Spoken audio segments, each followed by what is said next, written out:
बिस्मिल्लाहिर्रहमानिर्रहीम। अस्सलाम वालेकुम नाज़रीन, आप यूट्यूब चैनल देख रहे हैं, मैं इमरान खान हूँ। नाज़रीन, बलूचिस्तान के हवाले से बड़ी तशवीशनाक खबरें आ रही, लगातार दहशतगर्दी के वाक़यात हो रहे हैं। एक और वाक़या दहशतगर्दी का हुआ जिसमें दो क्रिकेटर्स को कत्ल किया गया, दोनों का ताल्लुक अक़लियत के साथ था और इसमें एक दावा भी किया गया ये जो कत्लेआम किया गया है क्रिकेटर्स का, इसमें जो मुलव्विस गिरोह है वो है जी IS खुरासान। उन्होंने ये जिम्मेदारी कबूल की है। ये वाक़या मस्तूंग में हुआ है और उसके बाद जो है वहाँ पे काफ़ी कशीदगी है। मसीही बरादरी से ताल्लुक़ है। दोनों अफराद, दोनों खिलाड़ी थे और क्रिकेट के प्लेयर्स थे। वहाँ एक ग्राउंड के अंदर इन्हें कत्ल किया गया और लगातार सड़कों के ऊपर गाड़ियाँ रोकते हैं, आग लगा देते हैं। सड़कों से जा रहे हैं जो लोग, उनको अगवा कर लेते हैं, उन्हें कत्ल कर लेते हैं। मुसल्ला जत्थे एकदम आते हैं, आकर पुलिस पे, सिक्योरिटी फोर्सेस पे अटैक कर देते हैं, पूरे के पूरे शहरों पर कब्जे कर लेते हैं। बैंकों को और जितनी भी वहाँ पे अमलाक हैं उनको नुकसान पहुँचाते हैं, लूट लेते हैं। पुलिस का असला साथ लेकर चले जाते हैं। एक अजीबो गरीब सूरत हाल है बलूचिस्तान में और कोई मानने को तैयार ही नहीं है। DG ISPR ने एक बात की, उन्होंने कहा जी कि दहशतगर्दी के जो अटैक हो रहे हैं बलूचिस्तान में, इनके पीछे भारत का हाथ है। तो इसका मतलब है भारत तो कामयाब हो रहा है। अगर भारत बलूचिस्तान में दहशतगर्दी कर रहा है तो पाकिस्तान क्या कर रहा है? पाकिस्तान की इंटेलिजेंस एजेंसीज क्या कर रही हैं? वो इमरान खान की आंख साया कर रही हैं, इमरान खान की बहनों को एहतजाज करने से रोक रही हैं, वो बुशरा बीबी को जेल के अंदर निशाने इबरत बना रही हैं, वो पाकिस्तान तहरीक इंसाफ के लोगों को कुचलने का बंदोबस्त कर रहे हैं, या रिजवी बरादरान को कब तक उन्होंने जबरी तौर पर गुमशुदा रखना है इसका बंदोबस्त कर रहे हैं, या कश्मीर में अवामी तहरीक को कैसे कुचलना है इसके ऊपर काम कर रहे हैं। तो क्या पाकिस्तान की इंटेलिजेंस एजेंसियों को इस काम के लिए तनख्वाह दी जाती है कि वो पाकिस्तानियों को या पाकिस्तानी पॉलिटिकल पार्टीज को कुचलने का काम लगातार करती रहे या सियासतदानों को निशाना बनाती रहे? भाई, उनका काम तो दहशतगर्दों से लड़ना है। भारत अगर बलूचिस्तान में लगातार कामयाब हो रहा है तो फिर पाकिस्तान और पाकिस्तान की इंटेलिजेंस एजेंसीज कहाँ हैं और उनकी जिम्मेदारी कहाँ है? पाकिस्तान तहरीक इंसाफ ने या अपोजिशन जमातों ने एक APC बुलाई और उसके अंदर उन्होंने बहुत सारी चीज़ें वाजे की हैं। उसका जो एलामिया है, वो जो मोटी मोटी चीज़ें हैं मैं आपको बता देता हूँ। इसकी जो सदारत करवाई गई वो अख्तर जान मेंगल साहब से करवाई गई। बलूचिस्तान के एक पुराने सियासी रहनुमा हैं, महमूद खान अचकजई भी उसके अंदर शामिल थे, बलूचिस्तान से और लोग भी शामिल थे, जबकि मुख्तलिफ पोलिटिकल पार्टीज़ ने इसके अंदर शमूलियत की। हुकूमत आपको पता है इसके अंदर कभी शामिल होगी नहीं, क्योंकि हुकूमत जो है वो इस वक्त एस्टेब्लिशमेंट के कैंप में बैठी है। तो जो APC का एलामिया है वो क्या कहती है, ऑल पार्टीज कॉन्फ्रेंस, कि बलूचिस्तान में इंसानी हकूक़ की खिलाफ वर्जियों और बदअमनी पर शदीद तशवीश का इजहार, गैर नुमाइंदा हुकूमत और पॉलिसियों को बहरान का सबसे बड़ा जिम्मेदार करार दिया। बलूचिस्तान के मसले के हल के लिए ट्रुथ एंड रिकन्सिलिएशन कमीशन बनाया जाए, सब लोग माने कि उसने कहां पे गलती की। फिर जनाब उन्होंने कहा कि बलूचिस्तान में तमाम सियासी जमातों और स्टेक होल्डर्स के दरमियान मुज़ाकरात किए जाएं। इमरान खान, महारंग बलोच, अली वजीर, शाह महमूद कुरैशी, ईमान मज़ारी, हादी अली चट्टा और दीगर सियासी कैदियों को फौरी तौर पर रिहा किया जाए।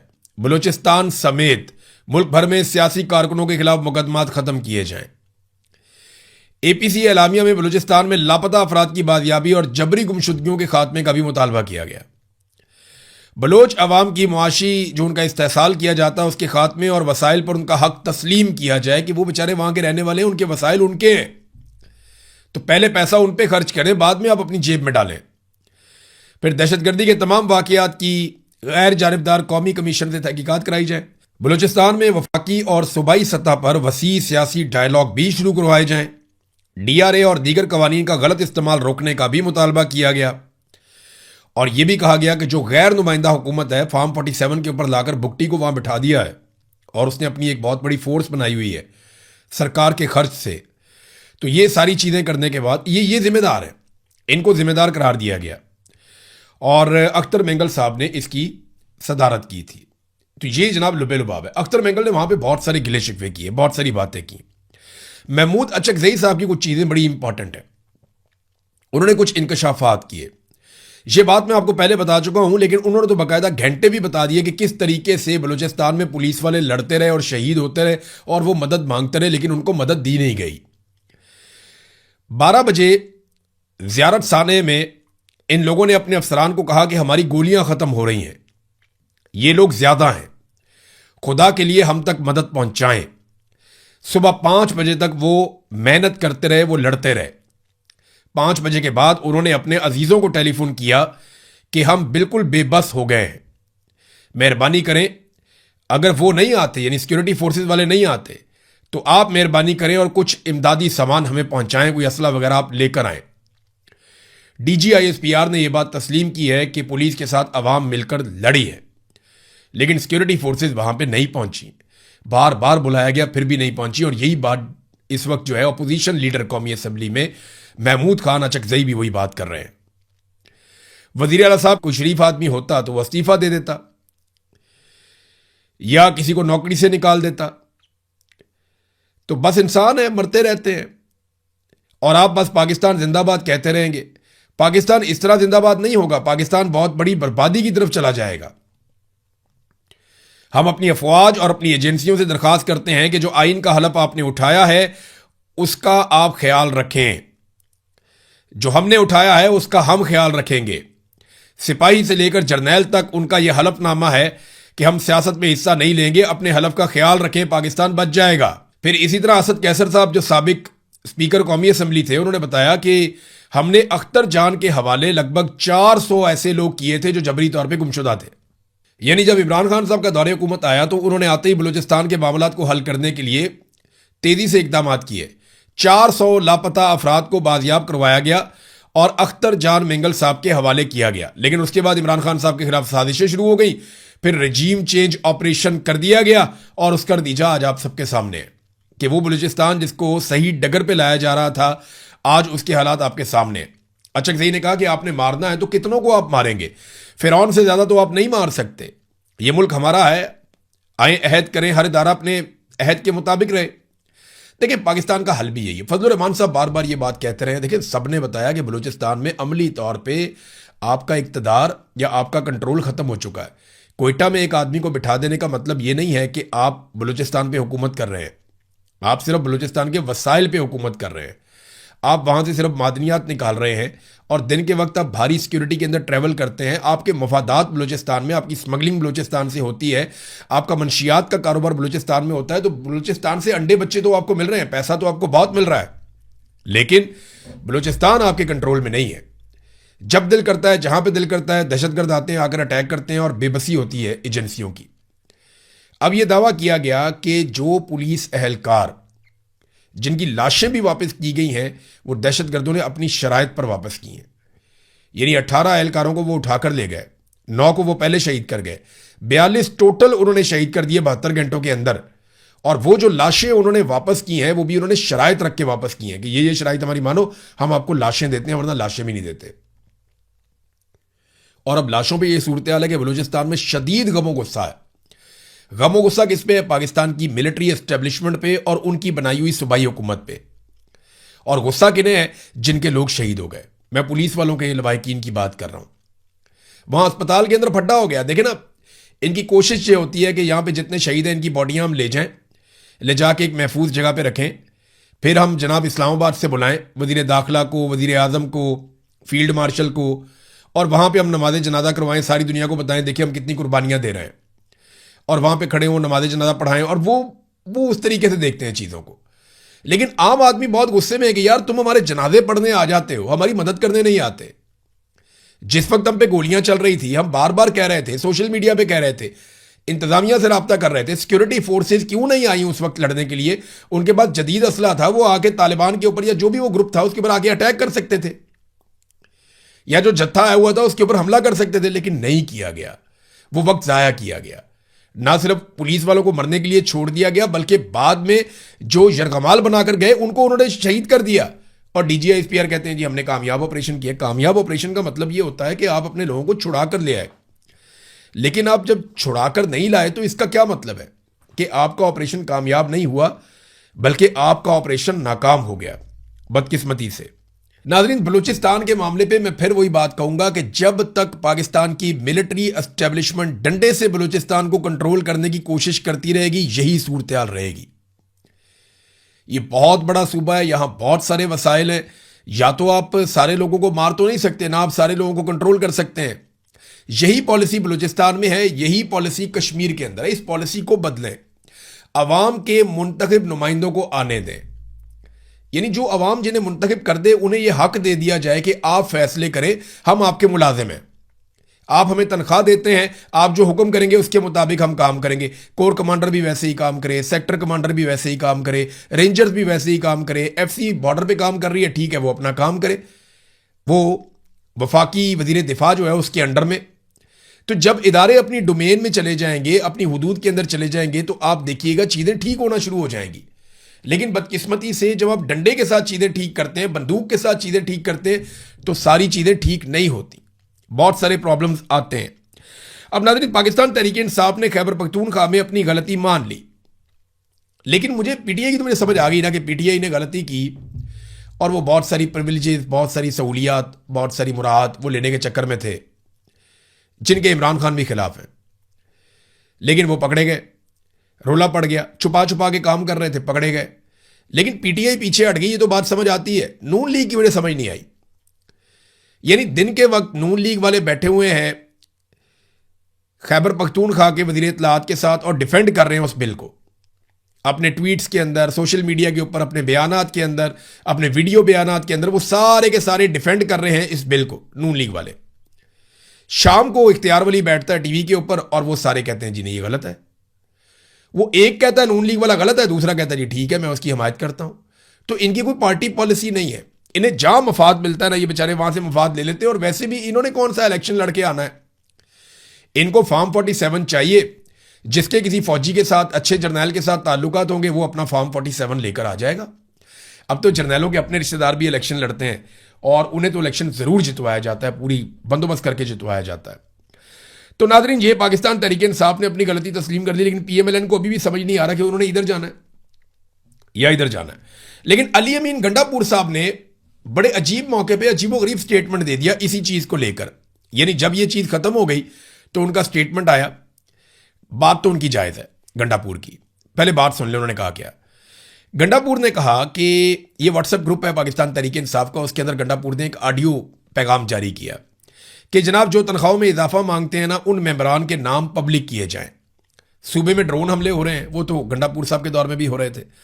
सूबे में सूबाई हुकूमत के फंड से ऑपरेशन हो रहे हैं और मजीद भी होंगे, ये गंडापुर साहब के दौर में हो रहे थे। लेकिन क्योंकि वादा किया था सुहेल अफरीदी ने कि उनके दौर में ना तो ऑपरेशन होंगे और ना ड्रोन हमले होंगे, लेकिन सुहेल अफरीदी अपना वादा पूरा नहीं कर सके और वो कंप्रोमाइज हो गए ऑपरेशंस को और ड्रोन हमलों को लेकर।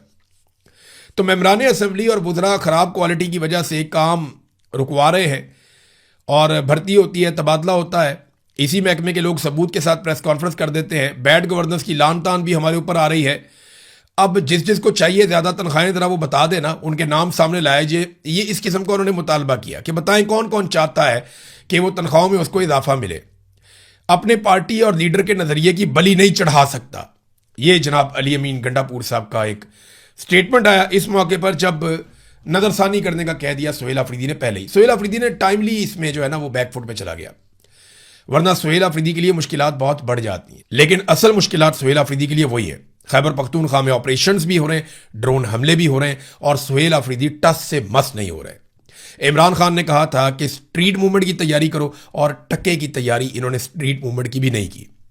तो इमरान खान के जो 3-4 अहकामात अभी तक सुहेल अफरीदी तक आए थे, जो बड़ी वजाहत के साथ आए थे, उनमें से एक के ऊपर भी सुहेल अफरीदी अमल दरामद नहीं कर सके। और जब बाहर निकलने का वक्त आया, जब डट के खड़े होने का वक्त आया, तो सुहेल अफरीदी साहब 4 दीवारी में अपने आप को बंद करके इनडोर एहतजाज शुरू कर गए।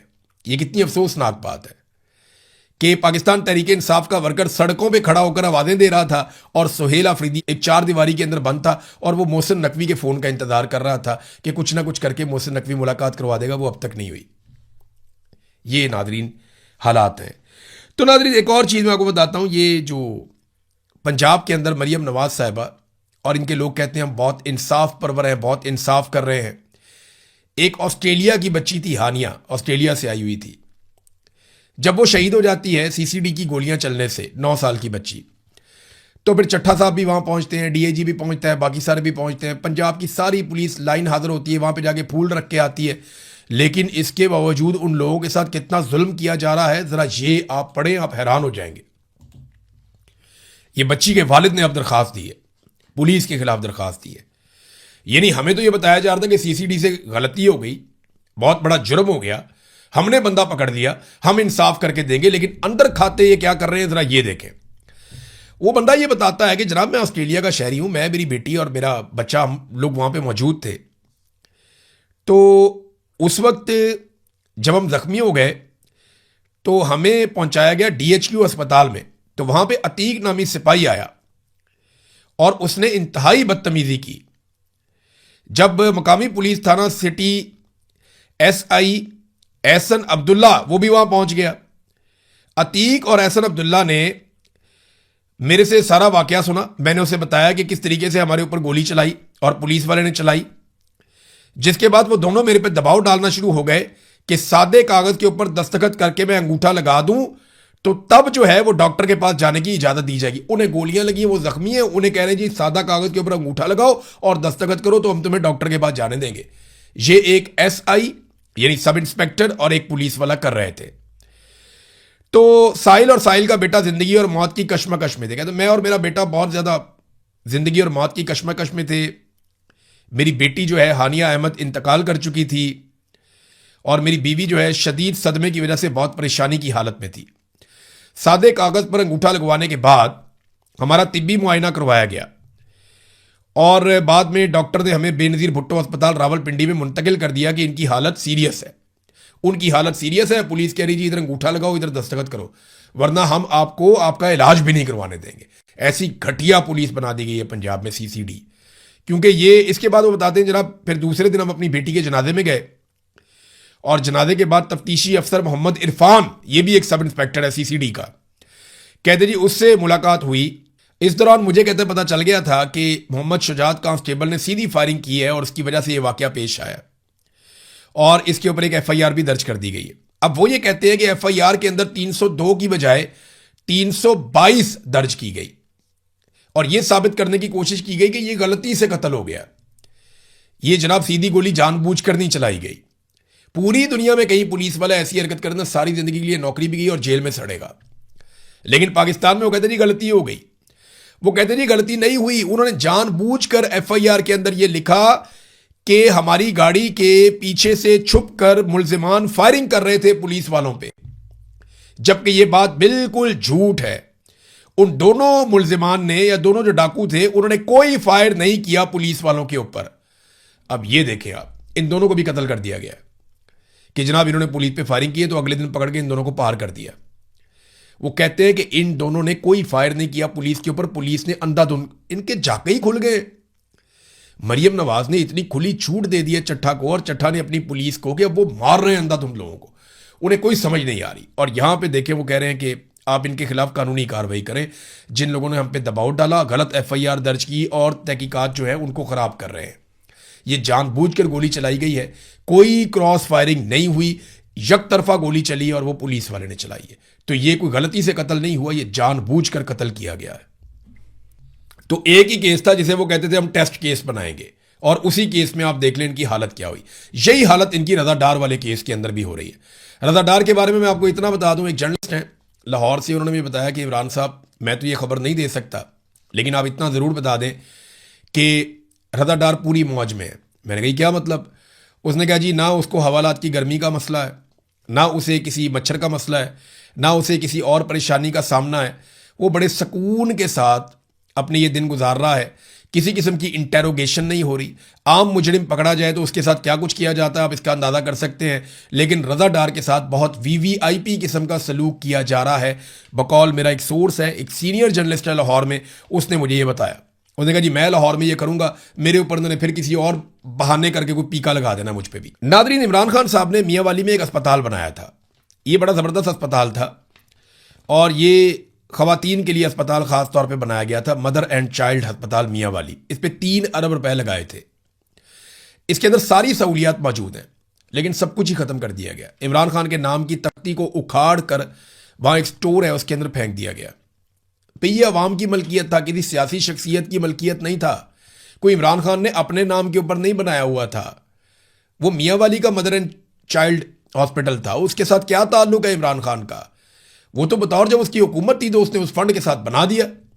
अब जनाब ये बदला ले रहे हैं, वहां पे एक और जगह पे अस्पताल बना दिया, ना पीने का पानी मिलता है वहां पे, ना वहां पे एयर कंडीशन है, ना वहां पे मरीजों के लिए कोई सहूलियात हैं। बेड़ा गर्क हुआ पड़ा है मरीजों का वहां पे। वो शिकायत पे शिकायत लोग कर रहे हैं, वो कह रहे इतनी जबरदस्त जगह थी, सारे इंतजाम थे, हर चीज मौजूद थी, लेकिन इसके बावजूद वहां पे ये तब्दीली कर दी गई। और वो सिर्फ क्यों की गई? इमरान खान साहब के बोग्स में, और कोई मसला नहीं है। याद है ना मरियम नवाज की वो कॉल कि अगर हम हेल्थ कार्ड बंद कर दें तो इमरान खान की ना मकबूलियत कम हो जाएगी। यानी उसका जो ये इतना बड़ा मनसूबा है, अगर हम हेल्थ कार्ड बंद कर देना तो फिर मज़ा ही आ जाएगा।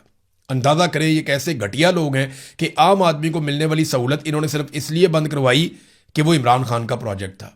और ये बाकायदा उसकी ऑडियो मौजूद है मरियम नवाज की।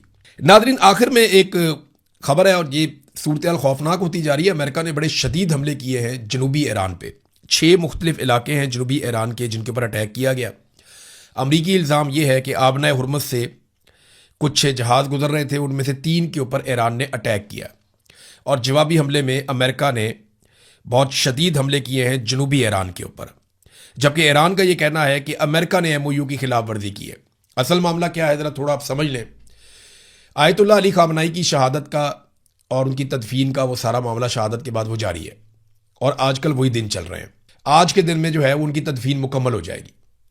तो अमेरिका बड़े अरसे से ये कोशिश कर रहा है कि ईरान की मर्जी के खिलाफ मुख्तलिफ रूट से आबना हुरमुज़ में से वो कुछ और बैरी जहाज और टैंकर्स निकाले। लेकिन ईरान का ये कहना है कि जो हमारी मर्जी के बगैर जाएगा वो मुआहदे की खिलाफ वर्जी करेगा और उसको हम रोकेंगे, वो अपने नुकसान का खुद जिम्मेदार होगा। अब अमेरिका वहां से पुराने तरीके से निकालना चाहता है, क्योंकि उसकी बहुत बेइज्जती हो रही है कि जनाब आपने चंगी लड़ाई लड़ी है, आबना हुरमुज़ के ऊपर ईरान का और ओमान का कंट्रोल हो गया, वो जैसे मर्जी करते हैं, आप वहां पे कुछ कर ही नहीं सकते। तो उन्होंने जिद पकड़ी हुई है कि हमने ईरान को वहां पे दीवार के साथ लगा के यहां से जहाज़ों को खुद निकालना और पहले की तरह निकालना है। ईरान ने जिद पकड़ी हुई, हम नहीं जाने देंगे, और ये इस चीज़ के ऊपर सारी लड़ाई हो रही है। अब डोनाल्ड ट्रंप ने कहा जी हम शदीद हमले करेंगे और दोबारा भी करेंगे, और ईरान ने बहरीन के अंदर बड़ा तगड़ा जवाब भी दिया है। तो ये लड़ाई आगे कैसे बढ़ती है इस पर हम बात करेंगे। अब तक लिए इतनी, अपना ख्याल रखिएगा, अपने इस चैनल का भी। अल्लाह हाफ़िज़।